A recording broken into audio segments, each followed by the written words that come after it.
Ariano, e qui ha inizio il comune di Ariano nel Polesine. Una location questa che abbiamo individuato ormai, insomma, questo è il terzo anno, perché era quel luogo che era idoneo alle misure che l'emergenza sanitaria allora ci aveva imposto. Però poi abbiamo ritenuto di mantenerlo, di continuare a svolgere questa rassegna in questo luogo, in questa piazza, questo sagrato della chiesa di Santa Maria del Traghetto. Sembra quasi un teatro naturale, e quindi abbiamo ritenuto di poter continuare a svolgere questa rassegna in questa località. Questa sera è il Giro di Boa, di una rassegna che è iniziata con il botto, ma penso sia un crescendo in questa seconda parte della rassegna, a iniziare dallo spettacolo di questa sera, estremamente, ritengo, raffinato, ma che ci parla di diritti, di libertà, di rispetto, e quindi una serata particolarmente significativa. Quello di questa sera parla di libertà, per noi forse è una cosa scontata, ma non è così scontata in tutto il resto del mondo.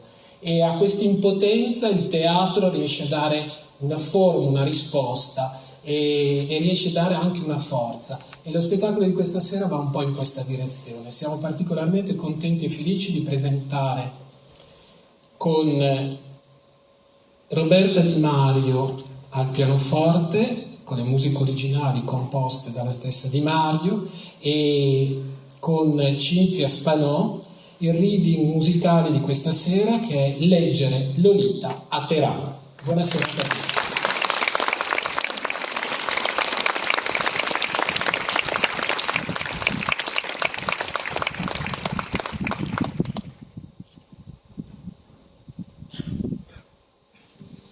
Se non altro, avevamo un passato da paragonare al presente, avevamo ricordi e immagini di ciò che c'era stato portato via.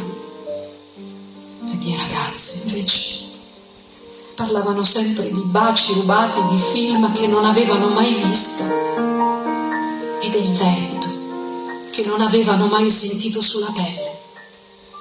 I loro ricordi erano fatti di desideri irrealizzati, di cose che non avevano mai avuto. E questa mancanza, questo struggimento per le cose più normali, conferiva alle loro parole una luce malinconica, vicina alla poesia.